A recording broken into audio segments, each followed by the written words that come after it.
識字有方法。家家，有屋頂下一家人的畫面，家字的像屋頂，下面是家人居住的示意，是家人居住的地方，這個字就是家家家。毛毛，有一根彩色的羽毛，毛字就像羽毛的樣子，可指羽毛這類動物的毛，這個字就是毛毛毛。意義，有件掛着的橙色衣服，衣字就像衣服的外形，是穿在身上的衣物，這個字就是衣。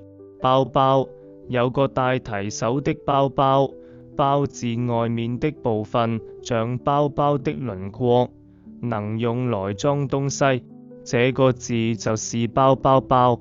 井井，有木棍搭成架子，中間是水井的樣子，井字就像水井的形狀，是供人取水的地方，這個字就是井。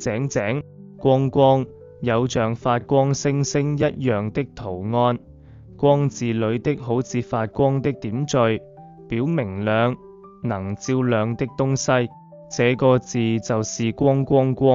總結，學會漢字，家、毛、衣、包、井、衣。